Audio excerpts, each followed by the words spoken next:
पोल है उसके सिक्योरिटी के बारे में, कैंडिडेट्स का सिक्योरिटी और आमजन से क्या रिक्वायरमेंट है उसके बारे में।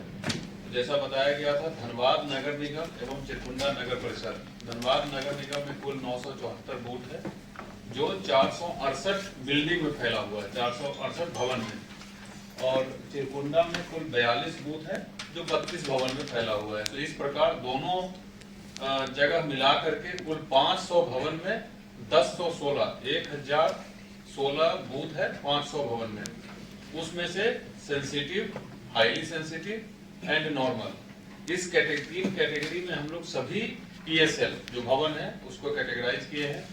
जो हाईली सेंसिटिव बूथ है उसमें फोर्स का रिक्वायरमेंट अलग से डिप्लॉयमेंट एक्स्ट्रा होता है, उससे थोड़ा सा कम सेंसिटिव में और फिर नॉर्मल में थोड़ा सा कम। तो सबसे पहले डिप्लॉयमेंट की बात, हर एक बूथ पर पुलिस पदाधिकारी एवं पुलिस पर्सनल रहेंगे। संख्या वो डिपेंड करता है उसके कैटेगराइजेशन पर। जैसे मैंने बताया कि हाईली सेंसिटिव में कम से कम 2 8 का बल रहेगा, सेंसिटिव में कम से कम 2 6 और नॉर्मल में कम से कम 3, डिपेंडिंग ऑन कि एक भवन में कितने बूथ है उस आधार पे हम लोग थोड़ा आगे पीछे कर देंगे। इसके अलावा हम लोगों ने बूथ को क्लस्टर वाइज, एक क्लस्टर में 10-12 बूथ ऐसे मिलाकर के एक मैपिंग किया है। सो पर क्लस्टर एक क्यूआरटी रहेगी जिसमें 2 छोटी वाहन से 10 लोग उसमें रहेंगे और कंटिन्यूअस और भ्रमणशील रहेंगे। कहीं भी कोई पोलिंग के दिन अगर कोई सूचना मिलती है तो इमीडिएटली वो रश करेंगे। इसके अलावा चिरकुंडा में एक स्टैटिक क्यूआरटी और धनबाद नगर निगम के लिए 3 स्टैटिक क्यूआरटी रहेगी, एक झरिया साइड, एक खतरास साइड और एक शहर में।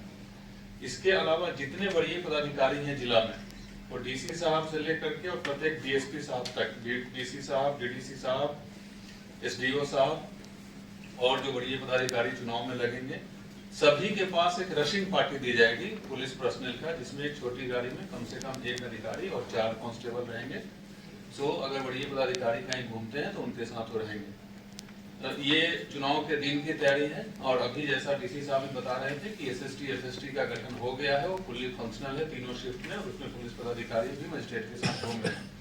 ये सिक्योरिटी अरेंजमेंट के लिए, MCC वायलेशन के लिए बहुत फोरम है जहां पब्लिक कंप्लेन कर सकते हैं। उसमें हमारा कंट्रोल रूम है जो फुल्ली फंक्शनल है, और आप लोग जानते हैं कि 26 जनवरी को जो हम लोग उद्घाटन किए थे तो उसको और स्टेट ऑफ द आर्ट बनाया गया है, और कुछ कैमरे खराब थे तो वो कल से चालू भी हो गए हैं। कंट्रोल रूम में कंप्लेन आ सकती है, SDO साहब के ऑफिस में एक कंप्लेन मॉनिटरिंग सेल बनाया गया है, वहां भी कंप्लेन कर सकते हैं। इसके अलावा डायल 112 जो अन्य दिन भी फंक्शनल होता है वो भी एक्टिवेट किया गया है, और वहाँ पुलिस पर्सनल की संख्या बढ़ा दी गई है चुनाव को देखते हुए। इसके अलावा जो हमारे पर्यवेक्षक लोग आए हुए हैं उनके पास भी कंप्लेन जा सकती है, बाकी तमाम बड़े पदाधिकारी के पास कंप्लेन कोई भी कर सकता है। Next is social media monitoring. Social media monitoring cell का गठन किया गया है हमारे गोपनीय ऑफिस में, जो टेक्निकल सेल चलता है उसमें चुनाव को लेकर के अलग से एक सेल बनाया गया है जो continuously Facebook, Instagram, Twitter, WhatsApp इत्यादि और जो भी सोशल मीडिया में और अन्य प्लेटफॉर्म है उसकी मॉनिटरिंग कर रहा है। मैं उसके लिए जो आप में से एक बंधु सवाल पूछ रहे थे, ये आप लोगों के लिए विशेष करके है कि कोई भी ऐसी सूचना, कोई भी ऐसा न्यूज जो अपियर होता है न्यूज है, बट इट इज अनवेरिफाइड, अगर वेरीफाइड नहीं है तो आप लोग उसको फॉरवर्ड नहीं करेंगे, ना उस पोस्ट पे किसी प्रकार का कमेंट करेंगे, ना कोई लाइक करेंगे, क्योंकि अगर वो भ्रामक या इस चुनाव के गाइडलाइन से इतर होता है तो डेफिनेटली पोस्ट करने वाले के अलावा जो लोग भी उसमें किसी प्रकार से उसको सपोर्ट करते हैं उन पर भी कार्रवाई की जाएगी संबंधित धारा के अंतर्गत। तो ये वो है।